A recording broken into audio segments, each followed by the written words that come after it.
everybody, this is James and Nabil, and this is the Movie Pals podcast, podcast number 150. We finally made it. Look at that. So today we are going to be reviewing Fast X, as well as we are being joined by two guests here because, as you guys can tell, Marco is still on hiatus. So I don't know. Nabil as we've said many times, just don't watch the news, guys. Everything's okay. Yeah, it's getting real sketchy out there, guys. Yeah. And every time I look around, I'm like, where's Marco at? So with that being said, we do have a returning host, guest host here, David Wong, as well as a new host, a guest host, is Chris Begley. Welcome to the pod. Welcome, Chris guys. And David. Thanks for having us. Why, thank you. So, Chris, I'm going to start with you. First time on here. Tell us about yourself and how do you know us, or whatever you want to really say. Absolutely. We're pretty free and loose here. So tell me I love it. Secrets you know about James Ring, and please air it on the podcast for everybody to hear. Absolutely. Well, first things first, I'm not wearing any pants right now, so. No, me, James and Nabil, we go back to, I don't know, about 13 years ago when we first met or so. It's been 2000 and towards the end of 2010. Work, we won't name where, but there. Just say they're no longer in business. Yeah, that's being nice about it. But other than that, played music for a lot of my life, and I think huge along with all the other guys, pop culture geek, movies, TVs, books, anything I can get my hands on. Catch me on Twitter getting into political arguments for absolutely no reason. I've noticed that recently. I like it though. I'm like, there you go. Yeah, absolutely. Thank you. I appreciate it. Nabil, I'm loving the gray in the beard. I also got a little bit of that coming in. Yeah. I hear you. I don't know if you can see it, but I've been told that it should be dyed, and I've just said I'm embracing my age. Thank you. I appreciate that, and I think my girlfriend will genuinely just break up with me if I dye my beard. She notices if I shave a little shorter than I normally wear. So, like, if I go any shorter, she's like, "What are you doing?" She's like, something's changed. I don't know what it is, but I don't like it. Nice. Well, thank you, Chris, for joining us on this monumental episode. What do you know?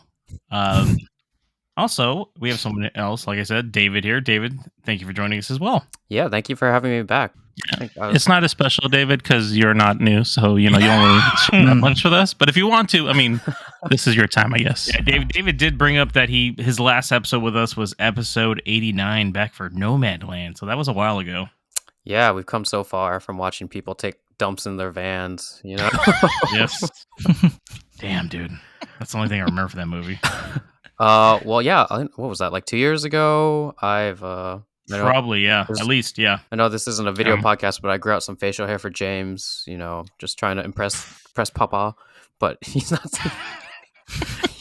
He's like, I didn't realize Chris was going to roll up here with a full goddamn beard, though. God. Man. You know how long this took me to... This is the best David can do, though. If no one can see this, but I'm proud of you. It looks great. Yeah. Thank you. But yeah, you look like a smaller version of Bobby Lee. So. Jesus. But yeah, I've known James since Berkeley undergrad. It was actually last year was our 10-year reunion. I was out at a restaurant waiting for him, and he never showed up. Dude, did we actually have a 10-year reunion? I don't even... That can't be true, right? No, we didn't do anything. Damn, we should have actually done something, though. Yeah. Shit, look at us. Since we... Obviously, only one of you remembered it. Yeah, James. I didn't even realize it was 10 years. Jesus Christ, dude. God, okay. Well, my bad. Sorry about that, David. It's okay. It's not going in my journal. Don't worry about it. Yeah, I can tell, man.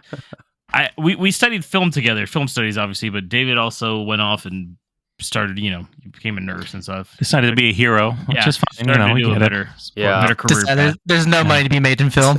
No. Exactly. Yeah, it was 3 months after graduation. I said, "Hey, man, I don't know if you studied the right shit, guys." I'm making no money. I was like, "Uh-oh, ruh-roh." I don't remember if I mentioned it last time, but I actually did work on like TV shows and commercials for a bit. I think you did, yeah. Yeah, I worked on American Idol for a bit, some Netflix stuff. I met One Direction on a commercial, but yeah, no money. So now, I'm just kidding. Yeah, David is like, fuck, I gotta do something, man. I did it for the clout. That's all this. Well, we do want to. We've said it plenty of times, but thank you guys for joining us, filling in, just to kind of make this episode a little bit different than we normally do. I think our 100. I mean, we've been doing this for a while now. I don't actually know how many years. Have we been doing this for 7 years? Counts really climbed up there in the last 6 years. So it's been good. It's like 6-ish years. Yeah. So we've been. We're thankful for just listeners too, and feedback, everything like that. Every time you guys comment things, it's great. It's my one way of staying connected to film. Somehow, it's like, There you just do a podcast. God damn it! And it's my one way of staying connected to my friends out in California. So, there's that. Oh, God. Yeah. Who fucking who, Nabil? We get it. God, you're an adult. Fuck, shit. And anyways, let's get on right now then to our next segment. We're going to go over what we're watching. Let's stop here for a moment to let you all know about Newsly. Newsly is an all-in-one audio super app for iOS and Android. It picks up the most trending articles on the web on topics you choose at any given moment and reads them to you in a natural human voice. For the first time ever, the entire web becomes listenable, all in one place. Browse articles from topics you choose and start playing. You can follow any topic as specific as you like, from sports, tech, business, science, Bitcoin, or heck, even the Kardashians. Newsly will find you the latest articles and read them to you aloud. They even have digital radio. Did we mention they also have podcasts from over 80 countries? Well, they do, and guess what? The Movie Pals podcast is there too. I started using Newsly as my default podcast player, and I can't think of ever going back. Download and use Newsly for free now from www.newsly.me or from the link in our description, and make sure to use our promo code TMPALS, that's TMPALS, to receive a 1-month free premium subscription. Newsly, stop scrolling and start listening.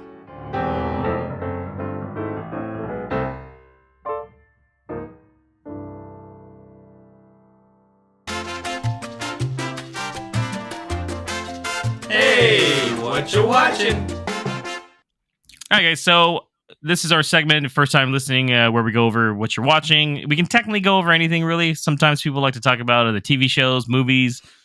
Maybe there's books you're reading. Hardly anyone's ever done that, by the way. Video games, etc., etc. So I will start with Nabil here. What have you been watching, Nabil, and what would you recommend, basically? Well, I actually watched a new movie that wasn't for this podcast. So, checkbox for me for doing something cool. Very rare, sir. Very Right. rare. I saw the film Blackberry, which I believe is still in theaters, if not slowly coming out of it and going into VOD. It's about the story of the rise and fall of the world's first smartphone, the Blackberry, which was also my favorite smartphone until, they did terrible things and did not keep up with the times. It was directed by Matt Johnson, who also co-starred in this film as a character named Doug. And the leads were Jay Baruchel, who played Mike Lazardis, who was the founder of BlackBerry. He's also done things like in How to Train Your Dragon, some of the voice acting there. And Glenn Howerton, who played Jim Balsillie, who was the CEO of BlackBerry at the time, who was also in It's Always Sunny in Philadelphia.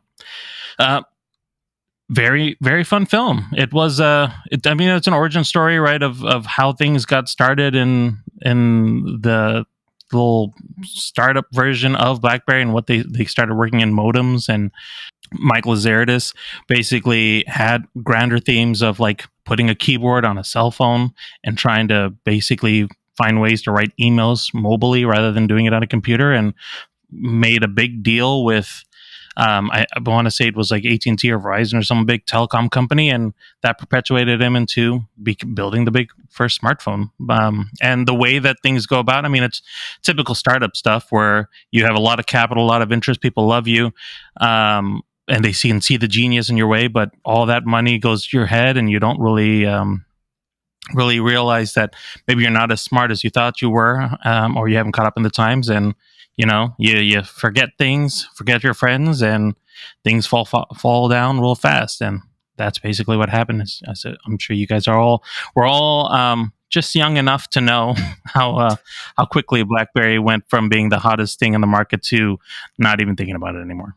So, yeah, very fun film though. It's not too overly dramatized. Like they get to the points of like key parts of this timeline, and they only kind of linger into things that you really care about. So you're not going through too much of like, oh, the vision of how I created this and all this stuff. It's more like how they just kind of got there and the personalities that were involved of making it the brand they were. So if you're into like the biopic kind of things, I think this is a good like change of pace on some of them, because it's a bit more fast paced and to the point. I think it's a tight 92, so you're not spending too much time, having to deal with a lot of filler. Is it like a comedy? I've not seen even a trailer for this, by the way. Me neither. I think I started to watch it and I just immediately You were like, nope. What's Not today's scene. What's a Blackberry? Oh my goodness! I never owned one. Did you actually ever own one? I never had owned Blackberry. My parents. I think I had went like from three versions of them. I had like the Pearl. I had that like the big square one. I even did the Storm for a little bit, which was like their iPhone answer, which was terrible. The whole gimmick was the clicking, because I love the keyboard, and so when you had the Storm, it was a touchscreen with a keyboard, but you clicked on it still on the touchscreen. It was terrible. That does not work for a touchscreen, because you still have to click on it and touch it. It's like having like one of those fake legs because you lost your leg. It's like, yeah, it's kind of like it, but it's not the real thing. Yeah, it was pretty bad, and that was pretty much the end of them. After that, it was that very Storm, and when I believe, if I recall correctly, James was one of the first people I knew that had an iPhone, and man, did he let me know how cool it was. So because I was Sounds about right. to like Android from there, and I ate a lot of shit for it until I finally went to the dark side, the light side. I don't know what side it is anymore. What was that, David? I just said sounds about right. That you'd rub it in his face. Oh yeah, I mean, I was an asshole back when I was a kid. I think that comes with the iPhone terms of service, is that you have to tell everybody how less superior their phones are. Yeah, show off all the stuff they can do. But I mean, about that movie, because I was wondering, because I was gonna check it out, but like I guess like I feel like in recent years there's like this movie that just came out, then Air that came out. We've had a bunch of Steve Jobs stuff. What was the Founder with Michael Keaton? Was that what it was called? The Founder, or something like that? Yeah, the McDonald's one. Yeah. Yeah. How does it compare to like those in quality? Because I know some are more humorous, some are a bit more dramatic. But in terms of checking it out, I think Air had a very good script. Like from a writing perspective, there's a lot more drama in there too, especially with Matt Damon being in there. But Blackberry, it wants to be like that. Oh gosh, I'm trying to forget the film's name. The one about the housing crash. the Big Short. Yeah, it wants to be like The Big Short as far as like the fast paced writing of it, but it's a bit more tamer than that. So it's got elements of that. It's got a little bit of elements of Air. It isn't, but like I said, it isn't like focusing on one particular character and their up and down. It's more just kind of telling the story of the company as a whole, from where it started to where it ended. So there's some funny bits in it, and there's some seriousness to it, but there's definitely some comedic bits, especially Glenn Howerton, who's playing the CEO. Like I think I mentioned to you, I was just mentioning to you, Chris, offline that he committed to the bit. He shaved off his head at the top to go for the look, because he didn't want to wear the bald cap because he thought it was going to look too weird. And he went like full-fledged asshole into thing, which I don't think is hard for him based off of his character and Always Sunny. But he was one of the highlights of it. He brought a lot of the comedy into the film, just because of his kind of overreactions, a big personality that brought into the character for the movie. Sweet. Yeah. And just as I mentioned too, another kind of comedy related thing was a show called Bupkis. It's on Peacock. It's an 8-episode show. It's just one season so far. I don't know if they are renewing it or not, but it's basically kind of like a live action comedy that is a fictionalized version of Pete Davidson's actual life. It's got some crazy elements of it, of things you might have read in the tabloids about like his dating lives and the drug use and the partying, but also some of his viewpoints on like, his father. He talks about, his family and things like that. So it's a bit grounded as well. What got me interested in it isn't really the Pete Davidson part, but actually Joe Pesci's in it. He plays his grandfather, who is Joe LaRocco. The fact that Joe Pesci's in the show, just him, like there had to have been something there for him to want to go do a television show. And he's he's great and that he's hilarious. He's definitely what you remember in any other of his old mobster films. But he just has a grandson, so it's just funny because he's just ripping on him the whole time, basically. You also have Edie Falco who plays Pete Davidson's mom, and even Brad Garrett is in there, the guy from Ray Romano's brother and Everybody Loves Raymond. Remember that? So it's a good funny pair. He's got a lot of cameos in there. Ray Romano's in there, Kenan Thompson's in there, MGK shows up, John Mulaney. Like, there's so many different cameos in there, which is really cool just to see all these people that he's worked with or have some kind of adjacent interest into. I mean, we even have like Jadakiss shows up for a scene, which God knows why, but he's there. I wouldn't even know what he looks like, to be honest. Well,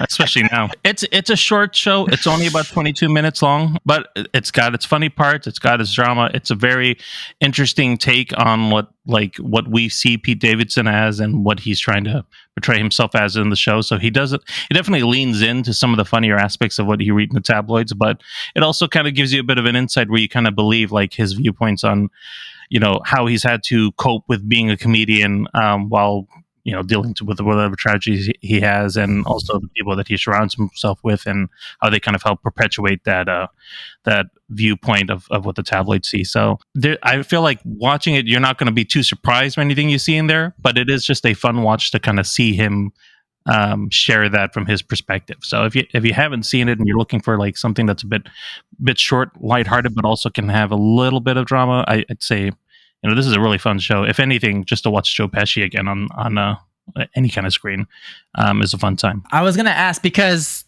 he also put what was that, King of Staten Island? That was also based on his life, right? I was gonna say the same thing. I was like, like how does that compare? Does it like almost flow evenly, like in terms of like, would that almost feel like a prequel almost to like apparently the trilogy that's gonna be his life? This would be like an alternate version of it, I'd say, because it's long form. It's a show. Yeah. Well, because King of Staten Island was very much, focusing on him growing up with, his mom and kind of dealing with everything that went with his father passing away as a firefighter on 9/11.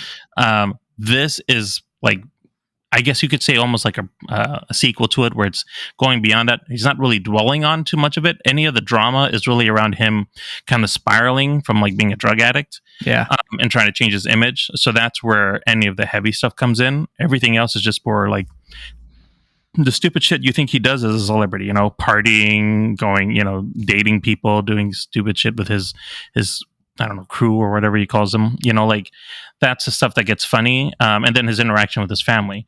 So he does some stupid shit that way, but it's not really like leaning in too much about his past per se, but more of just what he's going through right now. Got it. I mean, it sounds interesting, but I don't know if I like Pete Davidson enough to watch a show on him. No offense. No, I that's like I said, it was interesting because it was Pete Davidson, but I was more like willing to watch it because I saw that Joe Pesci was in it, and that's what brought me into it.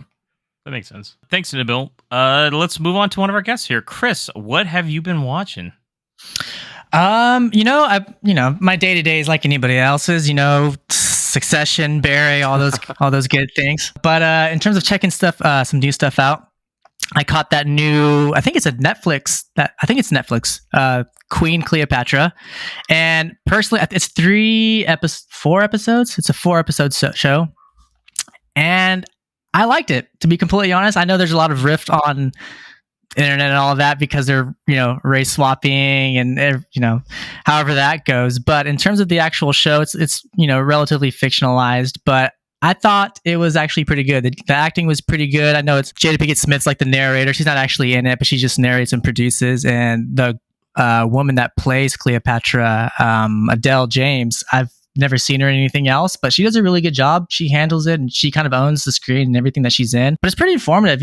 I love history, but personally had no idea that Cleopatra and say like Caesar and Mark Antony, I had no idea that was going around at the same time. I didn't know that they had relationships and all that. She bore their children. That was completely oblivious to me. And I feel like I'm pretty decent at back then, yeah, she was the hot ticket back then. But like I said, it's 45-minute episodes, I believe. They're about there's 4 episodes each. And I think it's, if you can get behind, get past the whole race swapping thing that people for some reason have such a big issue with. They do it all the time, but for some reason people want to pick this particular scenario out. But I personally, I liked it. You can easily just kind of put it on relatively in the background and just kind of vibe out to it. And I thought it was pretty good. Nice. Is it just about her life basically from the get-go? It takes place like sort of when her father's kind of going out of power. And From then to like the end of her life, which is like her late 30s. I think she comes into it around like her teens, late teens Okay. or so, maybe early 20s. Yeah. I didn't even hear about this, man. I didn't either. David told me about it like yesterday. Yeah, like it's what? just on the internet. That I've been seeing on the internet is just about the race swapping thing. I haven't seen like any actual reviews or anything. I guess I've just dodged all this. I'm like, what? This is the thing about Egypt, right? Getting upset that she's not like Arabian or middle, I guess. Yeah, because she's like Middle Eastern. Macedonian or so, and Yeah. in terms of like taking over power, eventually their family becomes, the rulers of Egypt. So technically not Egyptian either, but I guess at that time Macedonia was predominantly white. Yeah, I just wonder Melanin-less. if they've ever seen the Cleopatra movie and realized that Liz Taylor was not actually from Macedonia either. Like maybe they would have said something back then. So. Blasphemy. Yeah. Okay. I mean, it's anytime a biopic comes out, whether it's Cleopatra or Jesus, you're never gonna win, But aside from that, caught Guardians 3 previous Very week. cool. Nice. Huge Marvel fan, huge Guardians fan, and I think that they knocked it out of the park with this final one. I think it had great story, great emotion. Caught myself tearing up a little bit. It's cool for them to find different ways to kind of bring everybody back in some way, shape, or form. No spoilers. I loved it. I think it was a great stamp on the Guardians, trilogy, and I really can't wait to see kind of like where some of those characters disperse out into the greater Marvel world. Did you guys have a chance to catch that yet, or? No, I have no idea what you're talking about. Yeah, we definitely did. We did an episode of it. Did you? The last episode was on the Guardians. Yeah, we definitely did. Yeah. I was working. Well, let me ask you this, Chris. How's that working? Nice. Is this was this the I'll best listen to the last Marvel episode film? and get your thoughts. Was this your favorite Marvel film of everything past Avengers Endgame, or was there something that you felt was better so far? Yeah, I think so. I think it's definitely the best film for Marvel post Endgame. Although I will put up there, I have a strong love for Shang-Chi. I think that was a great film. I think that was great action, great acting, great story, and a good way to tell something a little bit different. And all those movies kind of fall within the same thing. This random person and their family is something, and they got to do something. It's all relatively the same template, but I thought it did a really good job. Not as big of a fan as the whole, like the third act, going way more, majestic on the whole thing, kind of like takes you out of it. But I still love it. I think it's great. But I think Guardians is definitely the best film post Endgame for sure. I got a tie for me between that and the Spider-Man movie, just because of the nostalgia for Spider-Man hit me so hard. I keep forgetting. Yeah. Why do I keep forgetting about that Spider-Man movie? I don't know. You tell me. You're like, I love the Eternals. That's all I want to say. Hey, Eternals is at minimum mid-tier. I don't think it should get as much slack. We did. I think it's way more shit than it's crap than it's. Did we review that? We did review Eternals. Yes. Oh, okay. Sorry, I forgot. I was like, we didn't do Ant-Man and the Quantum. We talked about this last Phase time. 5 movie? I wouldn't worry about it. What was that? You didn't do the best Phase 5 movie? I'm just kidding. What else? Anything other than that, Chris? Other than that, the girlfriend and I have been running Boy Meets World back. We started, a few weeks to a month ago, and we're on getting towards the end of season 4, I want to say. But I gotta say, going back to the beginning, it's got some pretty good humor. Surprisingly, some pretty adult humor from being on. I guess it was. I always think of it as like a Nickelodeon show or Disney Channel show or something like that. But I forget that it was like straight up TGIF. Like whatever was it? ABC, right? ABC, yeah. Which is technically owned by ABC, owned by Disney, right? Wow. So, yeah, exactly. Which is probably why it made its way to Disney Channel eventually down the line. But dude, I love it. I think it's especially the first 2 seasons. It's really funny, and dude, I just want I want Alan Matthews to be my dad. Yeah. But it's good. I recommend it. Towards the later seasons, it starts to get a little bit more serious, stuff like that. So you start to lose interest a little bit. But I'm in it, so we're gonna finish it up. But yeah, it's been good. Nice. The question here is though, are you going to, once you eventually do get to the end of this, are you going to now go into Girl Meets World as well and watch the continuation of it? That was the plan, but my girlfriend, for some reason, decided that she was going to just go ahead and just start it to see what it's like. And she absolutely hates it. And so I'll probably just power through it, just, to be done with the whole thing, It's like, that's why you're like, you know what? I'm not quitting. I'm not quitting, dude. That way, when my kids are older, if they have any questions about it, I can answer them, World War II, Marvel, Boy Meets World, I got your answers. There you go. Nice, man. Nice. Cool. That seems like a nice mix of stuff there, Chris. Thank you. What about you, David? What you been watching? Or playing, actually? Yeah, I'll talk about this more later, but I've been catching up on a lot of the Fast movies. Yes, you have. In the past week. So painful. Oh my god. I'm sorry for you. Brave man. Other than that, I just finished up the second Horizon game on PlayStation 5, Horizon Forbidden West, and the new DLC that just came out, Burning Shores. How was it? And the DLC? Jeez. Damn, boy. It was good. It was good. It just built on everything that that what was it? Horizon Dawn started. Everything plays a little better. The animation's better. It looks great. Story not as strong, but it has its big mystery that's like the main appeal to it, and it actually continues right into the expansion Burning Shores, which also expands on the gameplay, and I had a great time with it. It's long, and if you have OCD, it's not good, because I checked my final playtime, and I spent like a few months on this, and I ended up at 100 hours, and I'm like, man, what have I been doing with my life? That's and fast movies too, bro. Good God. That's why I haven't picked it up, because I started the Horizon Zero Dawn, and I was like, this is just too much side stuff to do. It'll kill me. Like, I have to do the side stuff. Yeah, it's like you get to a checkpoint and you're like, oh, there's this question mark just right over there. It takes me a few seconds to run over, and then you do that, and it just keeps going. But then, I'm a very smart man, and I've jumped into this game. I don't know if you've heard about, Zelda Breath of the Wild. Yeah, there's the other issue there. So I don't know if I'm ever gonna go outside besides for work. Like too many Fast and Furious films coming out too. I don't know what to do with my life right now. Brain no work good. Yeah, those are all really long games. I never went back to. I still haven't beaten the first game. I played like an hour of it, and I was like, I don't know about this. So I mean, that's on my. As David knows, I have a huge backlog. Like one day, I'm gonna get to these things. So I fell off at Majora's Mask. It's changed quite a bit for Zelda wise, at least. Okay. What? Anything else? Other than that, been watching some K-dramas. Like my mom, she's on this big K-drama bender, and she'll like recommend stuff to me. So I've been checking out this pretty popular one last year. It's called A Business Proposal. It's about this girl who her friend convinces her to go on a blind date for her, and it ends up being the main character's boss. And hijinks ensue.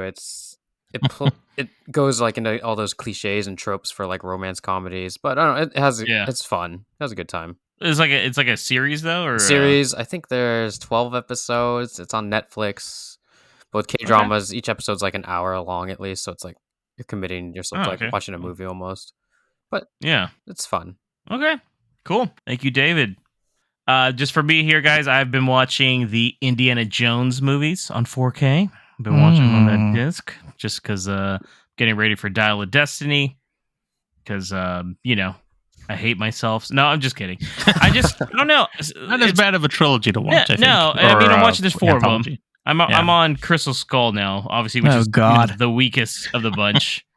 But truthfully, there's still a lot of moments in Crystal Skull that I actually like. I find myself chuckling still. I think it's just Harrison Ford's so likable, man. Like he embodies this character, so yeah.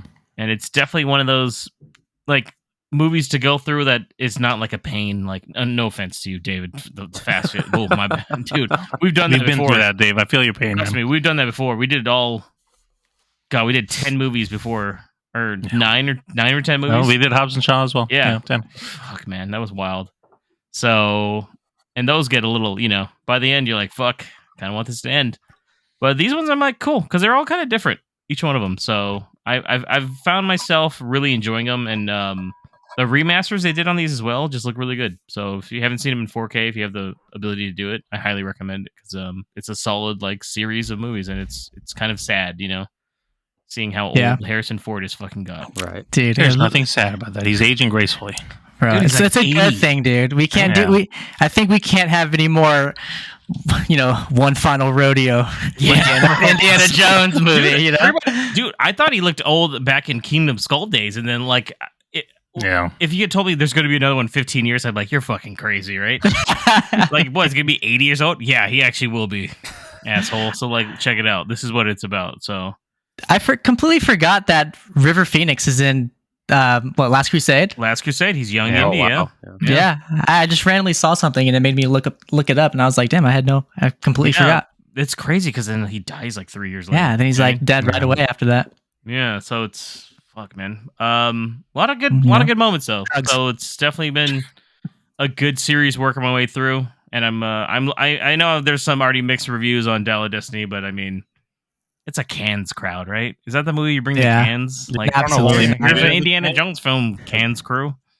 I feel like that's a weird thing that's been happening lately. Is like these big blockbuster movies like making their way to like these film fests like that, and like Killers of the Flower Moon. Like, okay, well, it's Scorsese. I think he's established enough. You don't have to go to a fucking festival. He's like, hey, love me forever for my 3.5 film, you sons of bitches. When does, I'm gonna bring up. I'm sorry. Go ahead, David. When is the new Indiana Jones coming out? June 30th. So you have plenty of time to also binge watch these as well. Just to let you know, I have a feeling you will. I don't know why. Just a little itch. He's got Zelda in between right now, so I'm tired. He's wearing racing gloves. I don't know if that signifies anything. So I want to bring up something else too. I saw also the 1993 Sylvester Stallone film Cliffhanger the other day. Okay. Classic. I don't know if you guys have ever seen Cliffhanger or haven't seen it in, 30 years like me, but it was a very fun rewatch, guys. I got to say. Was it? I don't think, I don't know if I've ever actually seen it, or I don't know if I actually have parts of it sat through it okay, all the way. It seems like one of those movies back in the day where my dad would have forced me to watch and I would have fallen asleep and just moved on. I think there's a lot to like here still. If you guys don't know, it's about some mountain climbers, rescue mountain climbers that are taken kind of hostage by terrorists that because these packages of money have fallen throughout these mountains. It's supposed to be the Rockies or some shit. And it stars Sylvester Stallone, and he's helping out, and he's not really helping out. He's like forced to do it, but meanwhile he's trying to thwart these terrorist plans and shit like that. I gotta say, Cocaine Bear with mountains. Yeah, basically, kind of. Actually, now that I think about it, kind of. Yeah, they're looking for bags and that shit too, man, aren't they? Yeah, absolutely, aren't they? I don't know if I'm wrong on this, but aren't they come out with talking about a sequel to? They are. That's why I actually went and saw this, because I was like, I've had it, and it got a 4K remaster too. I was like, fuck, it's been a while. Michael Rooker's in it too, like one of probably his earliest roles, I'm assuming. So, wow. Just talking of Guardians, like he's in this film too, and it's they have kind of a weird history with each other because of an event that happens at the beginning of the movie. So they're kind of working through that, but it's surprisingly very gory, by the way, this film. There's like some action sequences that are like definitely that 90s kind of flair to it. You're like, Jesus Christ, like let him go, like let up on the guy. God damn, man. I'm like, geez, like he just wants to climb a mountain, bro. Relax. Yeah, it's funny though. Like there's all this stuff like supposedly Sylvester Stallone hasn't climbed a mountain in like a year or something, right? And I'm like, he's just jacked though. Still, I'm like, yeah, what's he been doing? Like just lifting trucks or some shit? Like. You can see his muscles through his sweater, dude. And I'm like, dude, come on, man. I'm just saying, but yeah, it's a bit unnecessary for your everyday life. Yeah. I'm just getting my stuff, and I'm like, shoot about that. So. And lastly, I do want to bring up, I did watch Ghosted, a movie that Michael Parkham, our guest host from last week or last episode, recommended, and I gotta say, guys, it was absolutely garbage. Holy fuck. Ghosted. What was that one again? I can't remember. It is a Chat GPT driven, maybe written by AI. I don't really know, man. It's from Chris Evans and Anna de Armas. Oh, that's right. It is so bad. These two have no chemistry, Ana de Armas also is wearing a wig the entire time. I don't know if she was doing a role where her hair was cut short or something, but maybe she was doing all I saw was the wig the whole time. Like I was like, yo, that's like the worst looking wig I've seen since the Aquaman chick or whatever Amber Heard's wig in one of the movies. Looked Oh God. So I was like, damn, we couldn't have fixed that. I'm looking at it now, and it really is. It's such a round cap on her head. Yes. Oh, God. It looks so bad. I only bring this up because I think near the end of the film, there's a scene where she has long hair again, or it's maybe her real hair because it looks way better. I'm like, oh my God, I feel like I'm looking at two different characters here. Reshoots, you know? It might have been a reshoot, I think, or like something like 6 months later, like, hey, we need to, and we're going to change the ending of the movie, so we need you to come back. Or I don't know. It was just like so blaringly, and then there's so many cameos. They have them just to have them in this film. I think they're just kind of flexing their power. I don't know why, but it's like, oh my God. I think it's one of those things where it's like, let's just take some of the biggest names. It's right. You know, one of the biggest male names, one of the biggest female names, just put them together and pray. I've seen that people were like, hey, it doesn't seem like they were sometimes maybe even on the same like set on the same day. I did hear that. I saw that. The way that they're the way they're doing stuff, and man, there's so much green screen. I was like, there's a chance they weren't actually on set during some of these sequences because they're just talking. I believe that, and I think I came across something that was specifically talking about that, where like you can tell that they were not on set together filming at least that particular scene. I think, oh man, there's a couple scenes. I'm not gonna lie, guys. So, once again, I don't know if Mikey was taking acid or something when he watched this movie. Under the influence, but man, it was a chore to get through, and it was not the reverse Night and Day, Nabil. I will tell you that much. I was going to ask you, was it the reverse Night and Day, though? No, that's the question. Because I would never watch this movie again, but I'd watch Night and Day again, probably. Well, the good news is Dexter Fletcher can add it to his list of growing forgettable films that are terminal with Margot Robbie and Sherlock Gnomes. Yikes. Good God, man. Oh, my God. So that's everything, guys, that we've been watching. Let's move on now to our main review Dear God. of Fast X. Let's start back at the beginning, shall we? Los Angeles, 2001. Humble roots, local kids, street racers who became hijackers. Graduated to high-speed smuggling. Mobile jailbreaks. Train robberies. If it could be done in a car, they did it. If it violates the laws of God and gravity, they did it twice. But the days where one man behind the wheel of a car can make a difference are over. It's time to prepare for what's coming. You might want to buckle up.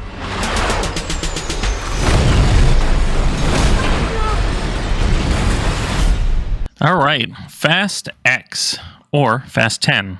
Fast and Furious 10? I don't know. There's a lot of names being tossed around. It's whatever you want to make it, Nabil. Yeah. Whatever makes you feel good. This is currently sitting with a 55% Rotten Tomato score. The story goes, Dom Toretto and his family are targeted by the vengeful son of drug kingpin Hernan Reyes. This is directed by, last minute, Louis Leterrier, who also did The Transporter 1 and 2, both excellent films, the ones in 2002-2005 with Jason Statham.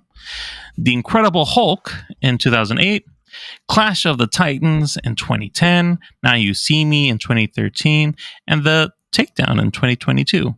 So some notable films there. So he's got a bit of history. Written by Dan Mazeau, who did Wrath of the Titans 2012, as well as Justin Lin, who was the previous director before he decided that he didn't want to do it for unknown reasons, who did the last few Fast and Furious films, including the last one, F9, The Fast Saga. This film is currently in theaters and was released on May 19th. This is starring everybody who was in the last film. I mean, yeah, you can say that way. Yeah, there you go. Everybody in there include, and we're just going to add on some special guests: Rita Moreno as Abuelita Toretto, Brie Larson as Tess, Alan Rickson as Ames, Jason Momoa as Dante Reyes, and Leo Abuelo Perry as Little B, aka Lil Brian. I'm just going to throw this out here for everybody. we're going to get into a lot of stuff in this film, and I feel like there's not too much to spoil. There's just some secrets at the end, so we're going to do our best not to go over too much of what little plot there is in this film. Little jabs there, Nabil, huh? Jesus. But know that we are going to talk about some aspects of the film that may feel like, there's not a lot. I feel like there's not too much to spoil over here, so don't worry about hopefully not having to skip too far into the end, except for some key end credit scenes, to be honest. Let me start, though, before going into this movie, and since, David, this is the freshest in your mind, what is your actual history with the Fast and the Furious franchise? For the longest time, I only watched the first 3 movies, and then I remember catching the 5th. The third one being the best. Yeah, I'm with you. Yeah. I remember catching the 5th one on DVD with my dad, and then I just didn't watch anything for, I don't know, like 10 years now? And then... I mean, yeah, maybe 12, actually. Yeah. I think 5 came out in 2011, man. Then James was like, "Hey, you want to be on this podcast?" I was like, Oh, no. Trust me, I think Chris has a similar story. So Borderline exactly the same story, minus Fast 5. Yeah. So I was like, all right, I'll do it. And then I was like, you know what? I only had a week, and I was like, I can't do all 10 movies at once. So I just started, Little did you know. and then I couldn't find 4, so I started with 5, which is key to this new movie. You Kind of couldn't is, find actually. 4? Yeah. Yeah, I just read the wiki on 4. I'm like, good enough.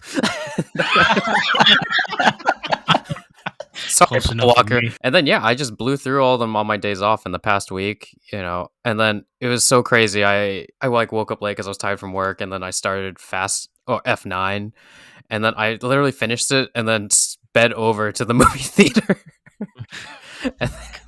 Dude. That's some dedication, man. But yeah, it was crazy going through these movies. I remember thinking Fast 5 is definitely when it jumped the shark, and James was like, "No, it's Fast 6." And I started watching. Yeah, I was actually like, Fast 5 is actually the more grounded, if you could believe that. Of all of them, yeah. Which is insane Right. to say at this point. And then, Yeah. start Fast 6. What was it? Furious 6, and then I'm just like, "Yep, this is definitely when it jumps the shark." It goes crazy from there. But I had a good time with these films overall. It's just if you shut off your brain, you're gonna have a great time overall. Yeah. I'm hoping that that's what you're supposed to take from this particular film as well. But let me ask you, Chris, what's your history with the Fast and Furious franchise? Well, believe it or not, I have not seen all of them. Oh. In fact, I've only seen 1, 2, 3, and now 10. Oh. Wait, man. Is that allowed? I think I could go into movie jail for that. I think I could be arrested for that. But it was,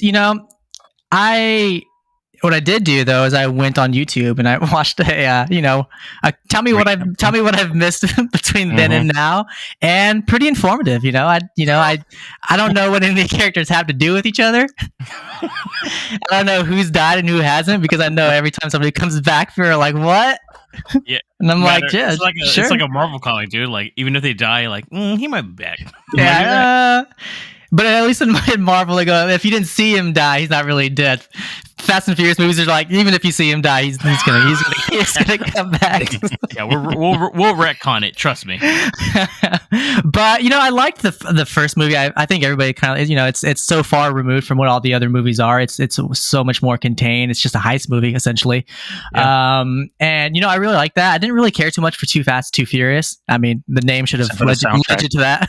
But I think it has one of the best lines in cinematic. Oh, history, no. yeah. Which is what? Forget about it, cuz.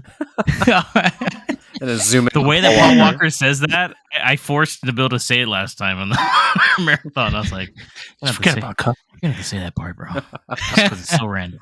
Yeah, I don't even remember too much about it. And Tokyo Drift I liked, and I think the acting is pretty bad for the most part, throughout the movie. But I think story wise and from action cinematography wise, I think it's a pretty decent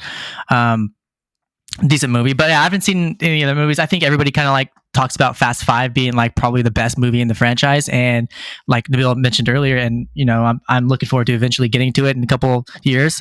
But yeah, I mean, going into this movie, I wasn't really sure what to expect, having seen such limited amounts of the other movies, but it did kind of tick that curiosity in me a little bit to like, okay, I actually like this movie. I kind of am interested to kind of go back and see how everything kind of. I was gonna ask. It's like I'm seeing a movie and now I'm seeing like fucking 6 prequels to it now. I mean, you're not too far off. Yeah, pretty much. I think so. It's like Star Wars all over again, right? Exactly like that. It's like starting from like the Rise of Skywalker and then be like, I'm going to run the rest of them back. You know what? I'd like to understand. Yeah, I'd like to understand what the hell's going on here. So let me dial it back. It's like the scene where like where Luke's doing showdown with whatever Adam Driver's character is out in the desert, and he's pulled out his lightsaber. He just looks at the camera and goes, "You're probably wondering how I got here." Yeah. That actually works. That's a very a very accurate interpretation. Yeah. Insert Russet franchise.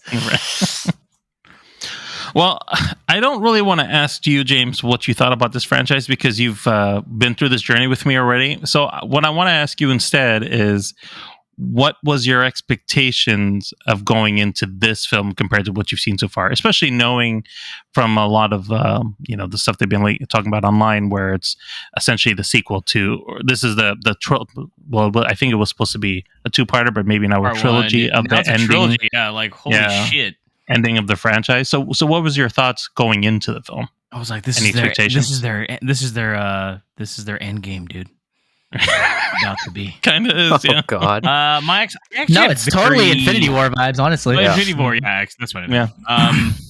Pretty low, I gotta say. I didn't think the trailers for this looked particularly that great, and I didn't know what to expect from Jason Momoa. I guess our previous time that we did Fast 9, what was it Fast 9 or F9? I guess F9. I did not like that movie at all. So that was like a pretty low. I think that's the lowest point they've gone, which is insane to say even after this. So I came in pretty low, to tell you the truth. I wasn't really looking forward to this, but like David said, though, it's. I just had because David been texting me all week, like his reactions to every film, and it's kind of like rekindled a little flame in me. Like, oh my god, they just said this shit. I'm like, oh god, yeah, I know some of the dumbest lines in cinematic history, but I love it. They're amazing. Oh, so then I was like, well, fuck. I mean, if I go in this like turn my brain off mode, because like I'm too critical about shit nowadays. So I was like, you know what? Maybe I will just go and just have fun, right? So that's kind of my mindset I went in with. So yeah, I was definitely not looking forward to this film. I was after what we saw through the last one, I was like, I'm happy that they're planning to end it, until I heard that it's been extended to maybe a trilogy now. So now I'm like, it's never gonna end. It's just got spin-off stuff too. Yeah. God damn it, Vin, let it go.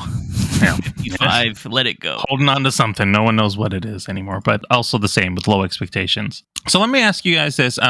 Think about, I want to get your thoughts on the film, but before we go into the plot and everything, just give me like one word that could describe what this film is to you. Like, just see if you can summarize it. I'll go first, and I won't go for the easy one, which I know so there, but I'm going to say chaos, because it just felt like it's just a very chaotic film. I'm going to go to you, James, next. Give me one word that kind of summarizes this film for you. Boom. All right. How about you, David? Oh man. First thing. Don't think about it too hard, David. Just let it ride. First thing that came to mind was nail polish. I don't hate that. I don't hate that either, actually. How about you, Chris? I'm gonna go with absurd, but in a good way. Actually, like in a good way. I agree. Absurd / ridiculous. Okay, so David, I'm going to go to you, since this is again very fresh for you from going into the franchise and now jumping into this film essentially the same day. You're the new sage of the Fast and Furious. Yes, let you know.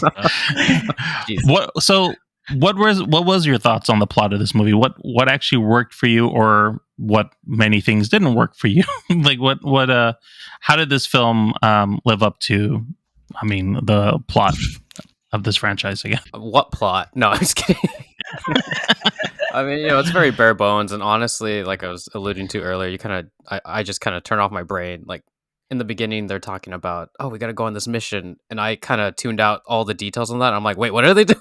Like in the middle. It does not matter, David. Yeah. It does not matter. Yeah. Yeah. I'm just kind of amazed at how they keep referencing like older movies. There's like all these pieces of technology that like are the focus of like the MacGuffins of the previous movies, and they keep bringing those back. And I'm like, you think any other movie would just kind of get rid of that just to so that they wouldn't have to worry about writing that into their script? But I'm just surprised at how much they reference like the old movies, like the God's Eye keeps coming back. Yeah. It's portable now. This is like the third time I think they brought it up, like third movie, right? Right? Yeah. I feel like you take something like that, this concept of like the most powerful technology, and they're like, we really like shot ourselves in the ass because what can we make that's more intense than this? Right. Bring it back. True. Yeah. I don't know, but It's gonna get an acting credit here soon. It's all about like, you know, they keep going back to family, but it's also like, why do they keep splitting these people up? Too. Yes. Yeah. Yeah, definitely. Yeah, I mean, I also kind of like you touched on about bringing back the past. Like they keep bringing up Brian, and I feel like are they going to bring Brian back somehow into this film because they keep like his presence is somewhere in this movie. He can only take care of his kid for so long. Yeah. You know? I have to say that I agree. Like they always like Chris doesn't know, but they've been doing this for like 4, and David knows, for like 4 movies where they're like, what about Brian? Like, Brian's fine, he's with the kids. I'm like, dude, I don't think he would just stand around while like this shit's going on. Brian's out. Leave him out of this. Yeah, like he deserves to be happy. And I'm like, okay. I'm trying to think of like another film like that has like, you know, I don't know, like 6 plus movies, and imagining like the main character just halfway through it just be like, oh, he can't make it. I don't think there's any movies like this. No. There's been, I mean, tell me if I'm wrong, but has there been any franchise that's been 10 plus movies where unfortunately one of the main leads died like during halfway through and they just continued to let his character live in the, I don't think so, right? That's what's frustrating about it is like they really should like, maybe you know, Star Wars, like Carrie, kind of, yeah, but like he passed away. Stop referencing him. You know, like let him move on and let's just kind of forget about it and leave that part away. But they keep bringing it to the front of the franchise, and it's like, so what are you going to do? Are you going to bring him into this? Is he going to save the day because you obviously have a connection with him still in this? You know, it's not a very subtle nod to saying, you know, anything nice about him. It's just that. Do they want him back? Are they going to do some CG thing in the next film? I don't know. We can do talk some about crazy that later. stuff. Yeah. What about your thoughts, Chris? Going into this a bit more fresh-faced, what's your thought on how the story went, or I mean, even some of the B, C, D plots that were going on in there, with them being all split up? Take a roll. I did like it actually. Surprisingly, I thought I was going to be like kind of going into it was going to be kind of whatever, you know, but I came out of it actually like enjoying it. I don't know if it's because it's just like so much going on just so constantly that it doesn't actually, you know, it doesn't feel like there's very many slow points in it, which is kind of nice for like that kind of movie. You know, if there's a movie that's just straight up action nonstop, I guess you kind of any slow point is really going to dial, you know, the vibe back a little bit. But I liked it. It is kind of like interesting how they, you know, me not knowing a lot, you know, I had only a few days to prepare for this. I think James asked me on Monday, "Hey, do you want to be on our podcast next Monday?" I was like, "Oh, okay." The movie's coming out 2 weeks in advance. The movie was coming out on Friday. I was like, "Let me follow up real quick. I just want to make sure." No, you gave me a little bit of time. It's just, you know. But you did tell me like, "Hey, I don't have any history." But truthfully, I kind of wanted somebody that had no history at all with it. I was like, "Yeah, I mean, that'd be cool." So we have another opinion on it. So. Yeah, and aside from like David was saying how they kind of like reference things from like prior movies and stuff like that. I think they also do like, you know, aside from those moments, they do a good job of keeping the story pretty contained. I think if you take the first couple movies, and I know that this is kind of like almost an relatively indirect sequel to Fast Five, right? I think that's where. That's Jason Momoa's character's dad, right? So I think like, you know, all those other characters removed. I think if you were to take the first, well, maybe not Too Fast, Too Furious, but you take the other movies, you go up to Fast Five, you take and you put this bad boy on the end of it. I think you have a really good set of like films just straight across, you know. But I liked it. I thought the action was good. I thought, you know, that intro scene with, you know, or not the intro scene, but the first scene with taking place in Rome and all that, it's good. Mm-hmm. I think there's just a lot of faces that I know of to have like, you know, been away for a while. This movie seems a bit like convenient, you know. There's way too much just convenience. You know, everything has to work. That's been the definition of this franchise. Yeah, welcome to the series. nothing works the way it's supposed to work. Things are just it's just how it is, and you're just gonna have to accept that. Just like what was the scene from one of the prior films where I think it might have been Fast 5, where Vin Diesel goes off the bridge with the rope thing that's attached. He just drives over it, and now it's just connected to his car. You know what I mean? Oh, that was the last one. Fast 9. The last one. I was like, Last night, yeah.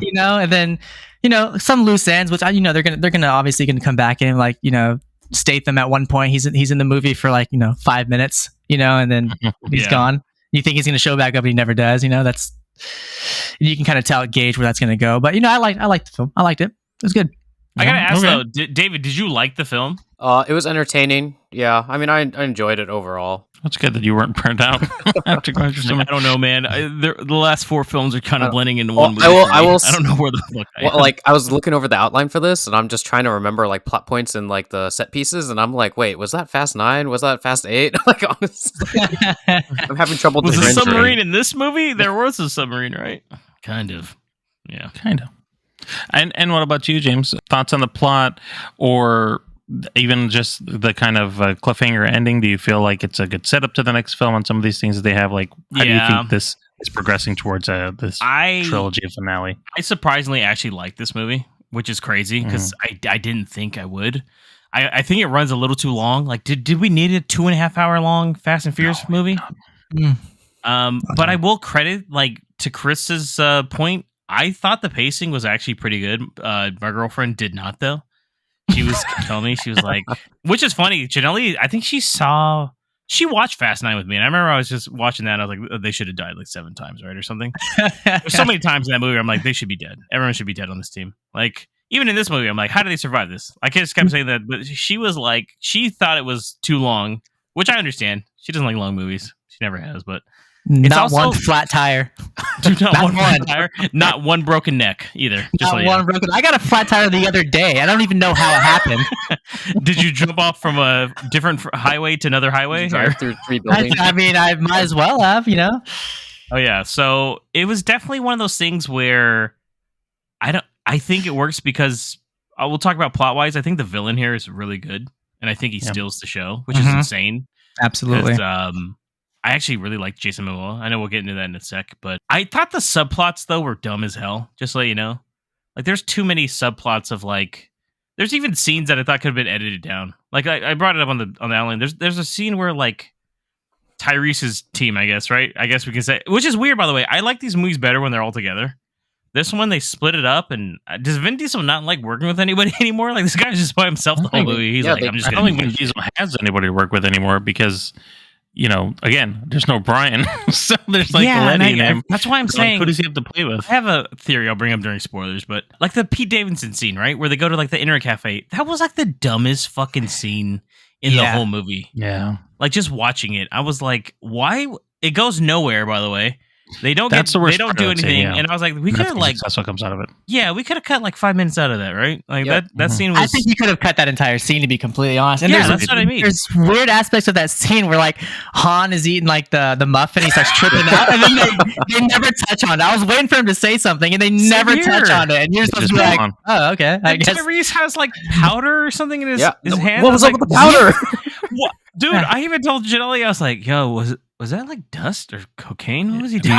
In any other film. Where did that come from? He did it. He just has thousands of dollars strapped to him for just. Dude, I mean, good thing they needed it. Yeah, okay, convenience again, right? Once again, exactly. He's like, well, you guys have money. I'm like, that's not all your money though, right? I'm assuming you have a bank account. Why did you put money on a? What the hell? I was like, I guess that team I always thought of was this is the silly goose team. I'm just going to be all right, silly goose time, whatever. It doesn't make any fucking sense what they're doing. Tyrese's character definitely invested in NFTs. Oh my God. One interesting thing I thought about that subplot though is that going from all the movies in a row is that they keep referencing Roman or Tyrese trying to be a leader. So I'm like, oh, that's cool. They're kind of doing this overarching thing.